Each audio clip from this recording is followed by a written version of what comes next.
Welcome to Have I Got News for You? I'm David Mitchell. In the news this week, while Miley Cyrus is out at the VMA Awards, her dog is back at home watching her performance on TV.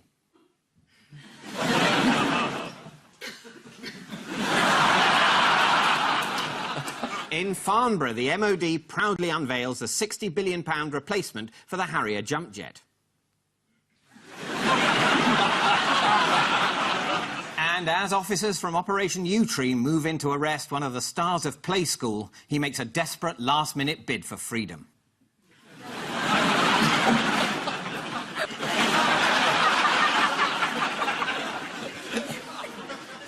On Ian's team tonight is the presenter on Channel 4 News who claims that she reads every national newspaper every day, as does Ian. So you can see how useful that is for this show. Please welcome Cathy Newman.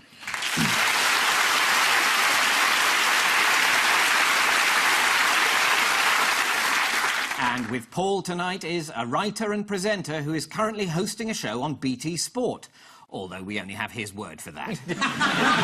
Please welcome Danny Baker. Thank you.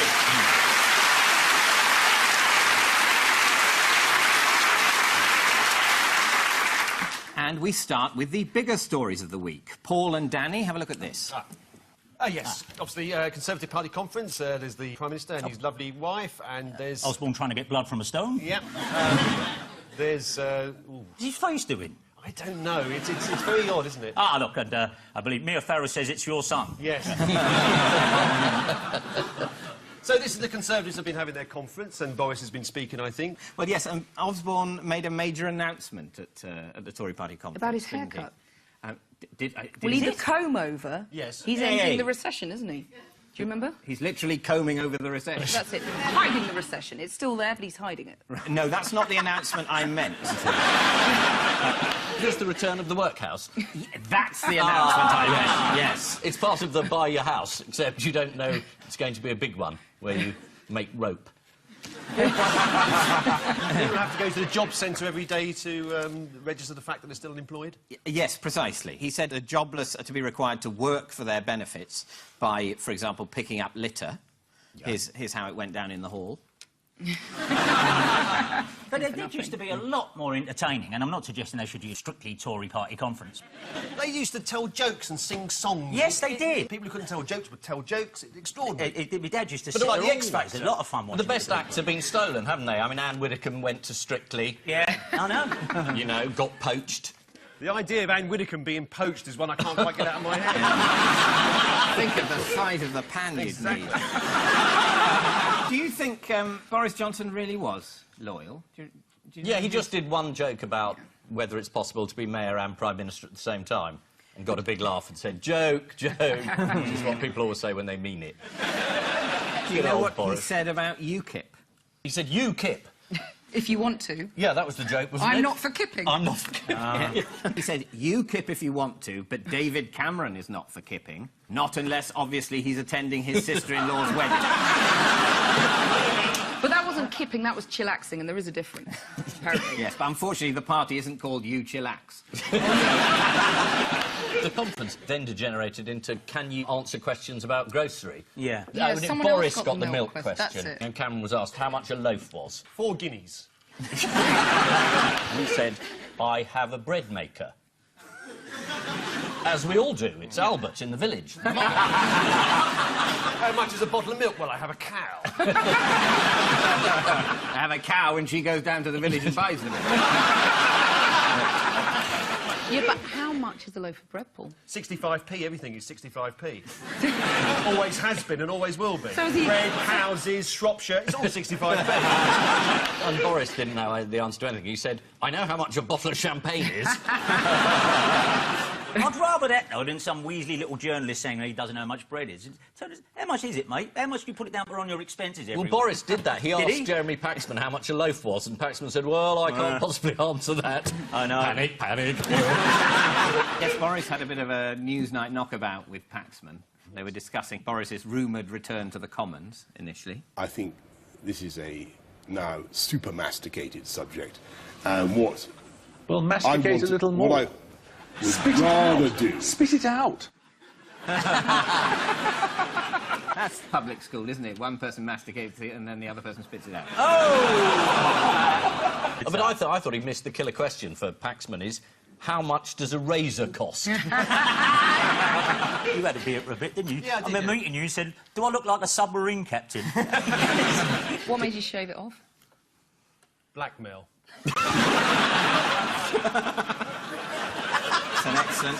It's an intriguing answer, isn't it? Yeah. Going back to Osborne. Yes, why don't we? He made his announcement that you weren't going to get benefits without doing work, but he also said if they're not doing community service, jobless people will have to turn up at job centres. Do you know how long for?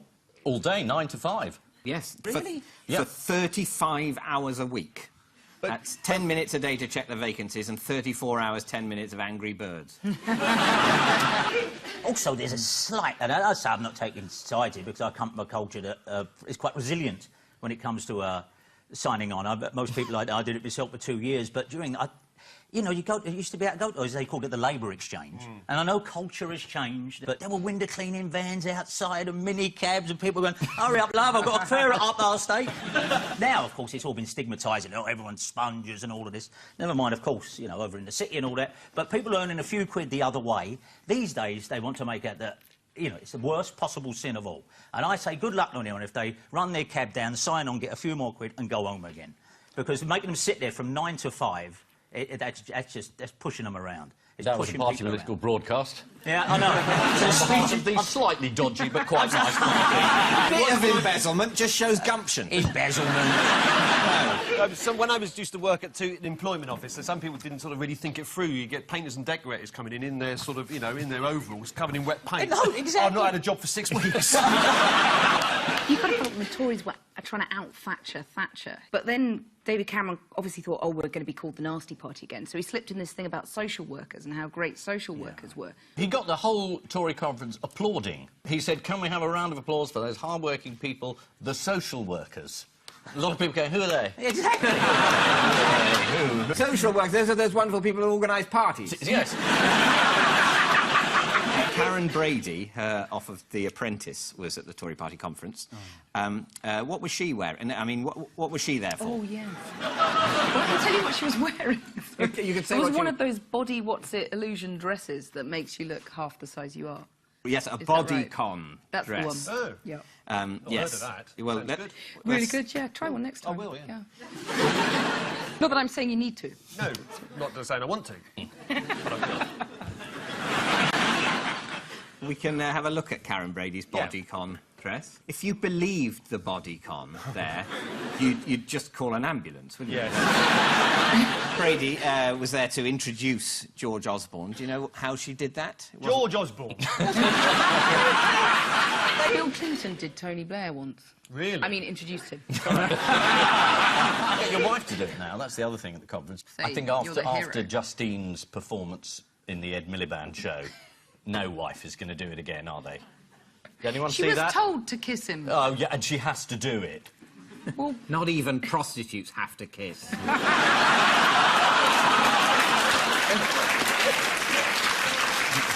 And there was also a spectre at the feast at the Tory conference. Do you know who that was? Oh, Nigel Farage. Yes, and I suppose the ghost of Margaret Thatcher was probably because she was there. invoked, wasn't she? Was she? The mummy They did a was there. séance. Anyway, he turned up, didn't he? Yes, he turned up in Manchester to address a lunatic fringe... Sorry, Freudian slip. A fringe meeting. Here he is arriving. Do you expect a warm welcome at the Tory conference? No. That's the spirit now. Shall we have a look at a picture of Yes. Farage on the front page of the Times this week? Oh, yeah.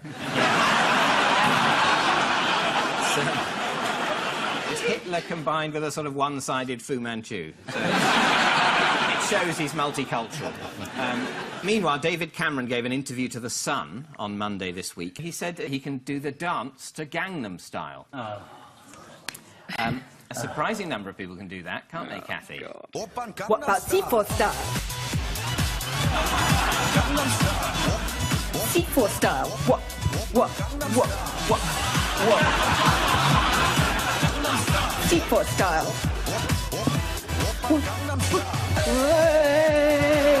Sexy newsroom.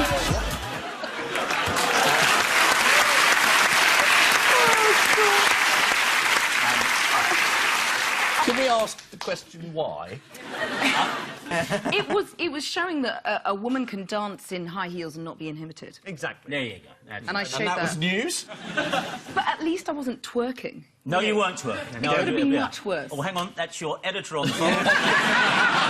This is the Tory party conference held in Manchester. An eye-catching policy announced this week is that people claiming unemployment benefit will be made to pick up litter. This could put the people who are currently paid to pick up litter out of a job. But the good news is they'll then be forced to do it for free. George Osborne revealed during the conference, "My mother voted Labour, my father voted Liberal." God, even they hate him. Ian and Cathy, take a look at this. Ed Miliband trying not to listen to an Ed Ball speech. Oh, look, there's someone spying on him from the Mail. And that's Karl Marx's grave. This is the Labour conference, which was equally thrilling. Stirred the Tories up. It They got did. very worried about it. And they had Damien McBride's book, which was very entertaining. I'm sure you all read it. Apparently, Blair and Brown hated each other. Really? Yeah, no, it was one of those shock horror books that we all got very overexcited about. But unfortunately for Miliband, he was one of the gang. So it was him and Balls and McBride who were all working for Gordon Brown, who doesn't come out well. Yes, this was Damien McBride was hoping to upstage the conference. Yeah. Did you see him being introduced on Newsnight? Damien McBride, McPoison as he's known to his many enemies, or McPrickface as he was referred to in a recent cache of Downing Street emails. He's so used to being called McPrickface. He also caused a fight, didn't he? Because he Yes. was doing an interview, wasn't he? Yes, during the Labour conference in Brighton, an interview with Damien McBride didn't go entirely to plan. I mean, I think if you want to sort of say that about me and sort of say that, I've said worse things about myself in the book, and, you know, I don't think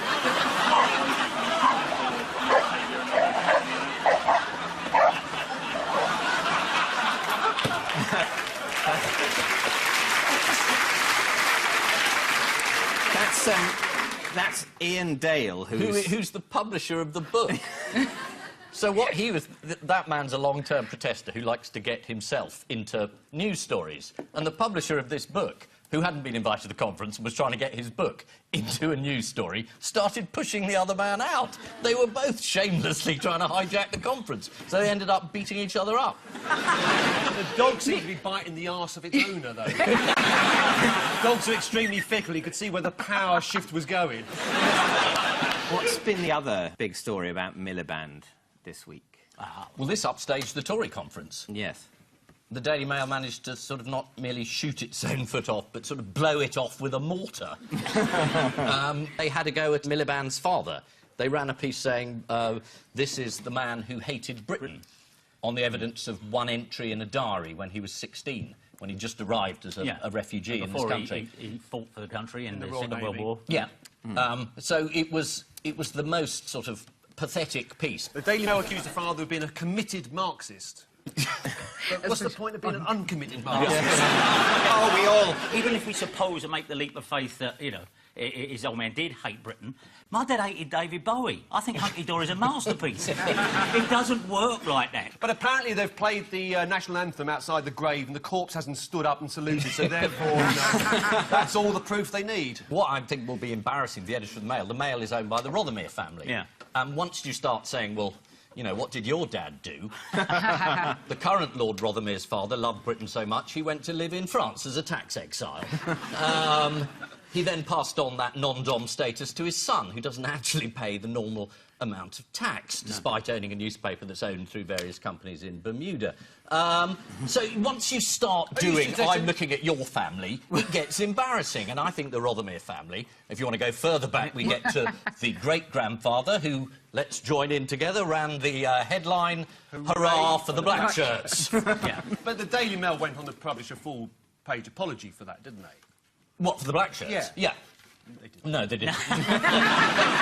Once you start throwing this stuff around, it gets embarrassing, and I think, you know, they will find that their editor is now a major embarrassment. Yeah, gone toxic. The figures they kept saying when he was on Newsnight, the fellow they actually did put on Newsnight to be the fall guy and the patsy, he said, oh, well, if you're going to go back 80 years, Look, as opposed to the 75 years, you're going back for Ed Miliband's Yeah, when he death. was 17. There's a 75-year cut-off point. That's how journalism works. I mean, I thought it was quite funny that Dacre's nickname at the Mail is Mugabe. Because he's very old, he won't retire, and he hates the opposition. The ancestor, the first Viscount Rothermere of the current owner of the Daily Mail, do you know what he had to say about Britain's enemies, the Nazis, in 1933? Open the borders. He said, I urge all British young men to study closely the progress of this Nazi regime in Germany. They must not be misled by the misrepresentations of its opponents, who have started a clamorous campaign of denunciation against what they call Nazi atrocities, which consist merely of a few isolated acts of violence. What was the subsequent development in this story? They sent two journalists along to Miliband's uncle's memorial service to get quotes off people while they were Guy's remembering. Hospital, yeah. Guy's Hospital, yeah. No, Did you know the deceased? What did you think about Ed Miliband's death? I know. Two rogue journalists working on their own initiative, couple of bad apples, making the whole thing, making the whole paper look bad. Not like the one who put up a photograph of his dad's gravestone, which was an error of judgment. But did you see how the Daily Marley, which, as you all know, is... Daily Marley? It's all about everything to do with Marley, apparently. They tweeted that they wanted to make it clear they had absolutely nothing whatsoever to do with the Daily Mail. Brilliant. Yes, the editor of the Mail on Sunday has apologised unreservedly, describing what they did as wrong and a terrible lapse of judgment and completely contrary to the values and editorial standards of the Mail on Sunday. It's important to note that he apologised on behalf of the Mail on Sunday. The editor of the Mail on Sunday is a man called Geordie Gregg, who's quite keen to get Paul Dacre's job. And has somewhat increased his chances this week. Yeah. Ed Miliband, of course, used his conference speech to position himself further to the left of politics, people say. But did you see how he appears to be growing his own Michael Goves? And you can see, sort of... It's like a Gove farm. And on the right, that's a sort of young beginner Gove. And then slightly more mature, further to the left. And then the one on the left of the picture, that's nearly finished. Actually looks like the world's dullest boy band, don't it? No direction. And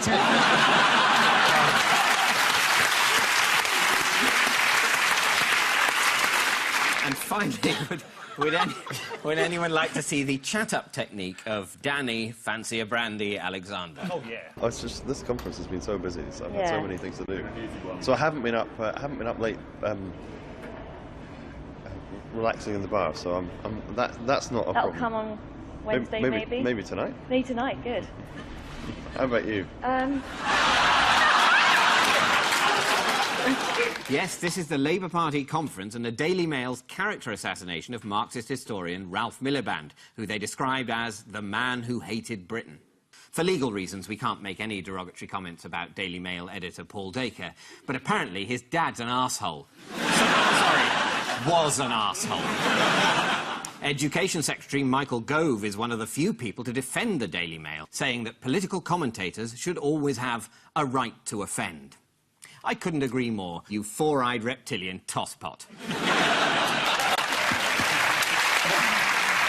And now it's time to play the Wheel of News or Not News. I'll spin the wheel, and you have to identify the story and tell me if it's news or not news. Cathy, all you have to think is, would we do this on Channel 4 News? And if the answer's yes, you'll know it could be either.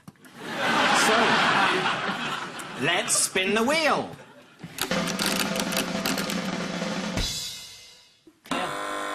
Not news. It's, oh, well, what's the story? There isn't a story, it's not news. It's a policeman giving Ian Duncan Smith a head massage. Clairvoyant police? It is clairvoyant police. And it's... The police are going to be able to predict crimes before they happen. They'll be like Tom Cruise in Minority Report, only taller. And, do you have any idea how they're going to do this? No. You think I'm making it up? No, not making it up. You're making it up. You're reading out something that somebody else has made up. Yeah. Well, according to pre-crime commander Simon Letchford... Pre-crime? Pre-crime. We produce daily maps based on the most recent recorded crime information. which has already identified the county of Midsummer. Sounds absolutely ridiculous. Look, they put on the map where someone has just stolen something. By definition, there is now less to steal there, and so the chances of a burglary there must be reduced. It's all gone. OK, that makes some sense. Yes, it does. No, it doesn't. I'm just nonsense. This is the news of police plans to predict crimes before they happen. Will it work? It already has, in 2 years' time.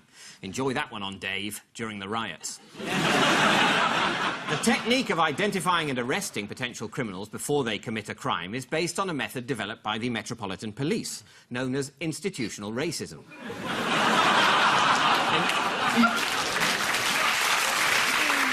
Give it another spin.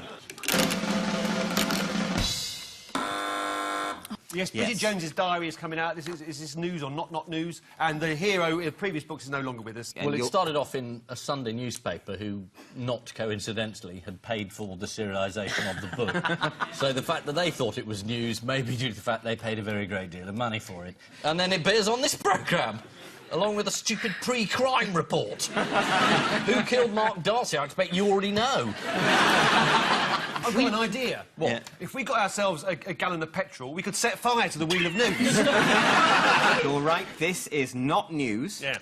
This is the not news that an author has got a book out. But that didn't stop it being a story on the BBC 10 o'clock news. On Channel 4 News, you stuck to the big news, like this. I saw a man with a fan in the basket of his bicycle in Westminster today.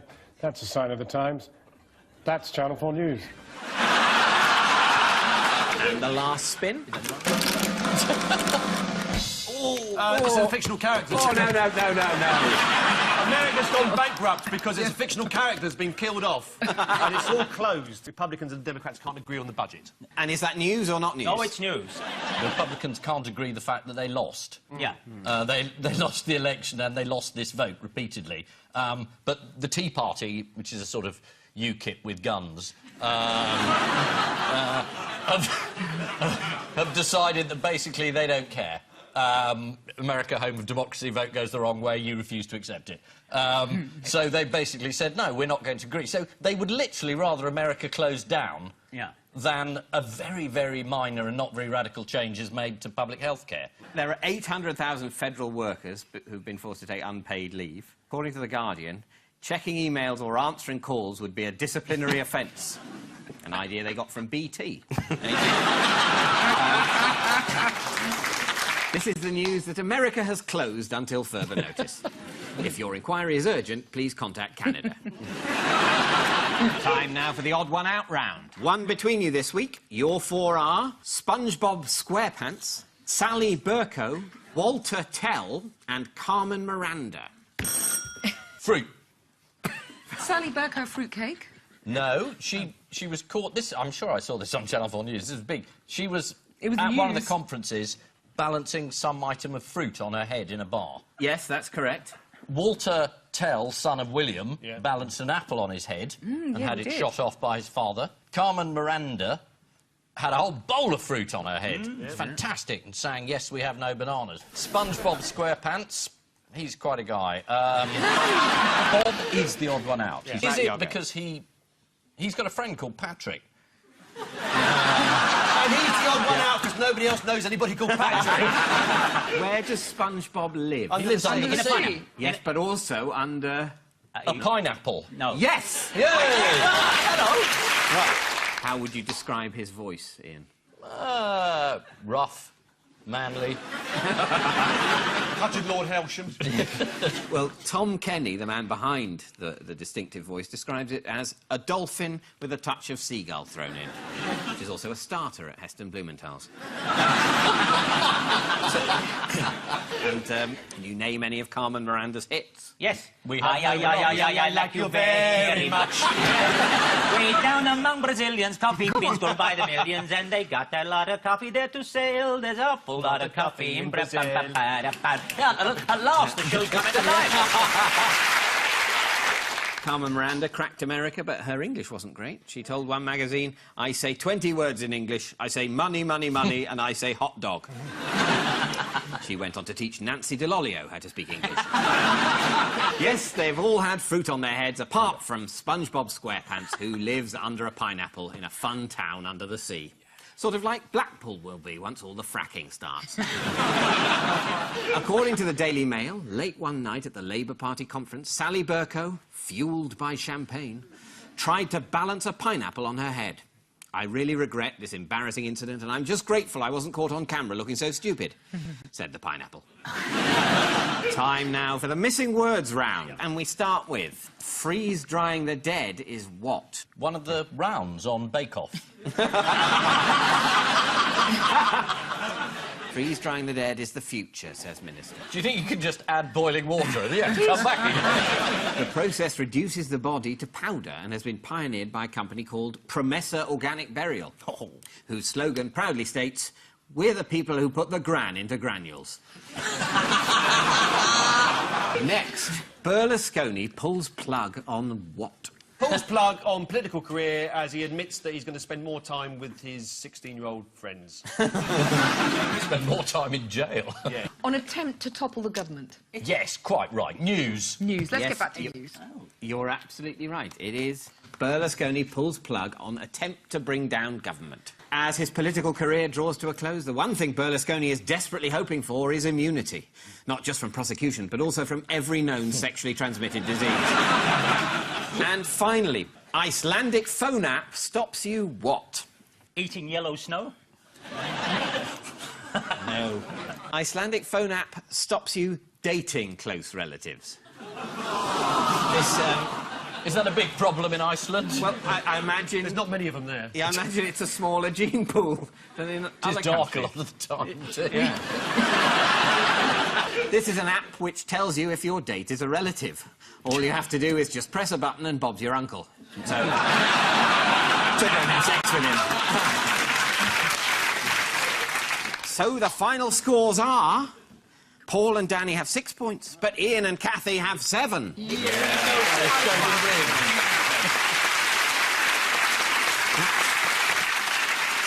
And I leave you with news that, in a bid to combat accusations of ageism, the BBC re-employ Percy Thrower on Gardener's World. At the studios of Sky TV, as the set is constructed for his new politics show, Adam Bolton is about to regret naming the programme Talk It Through.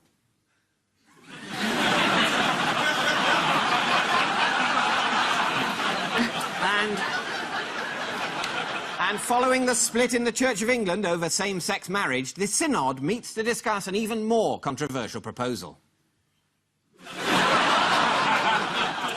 Good night.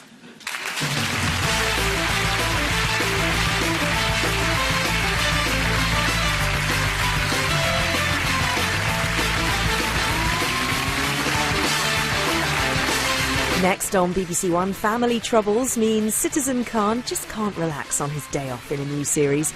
More comedy after the news, returning to Glasgow to show he's not lost any of his edge. Kevin Bridges. The story continues at 10:35.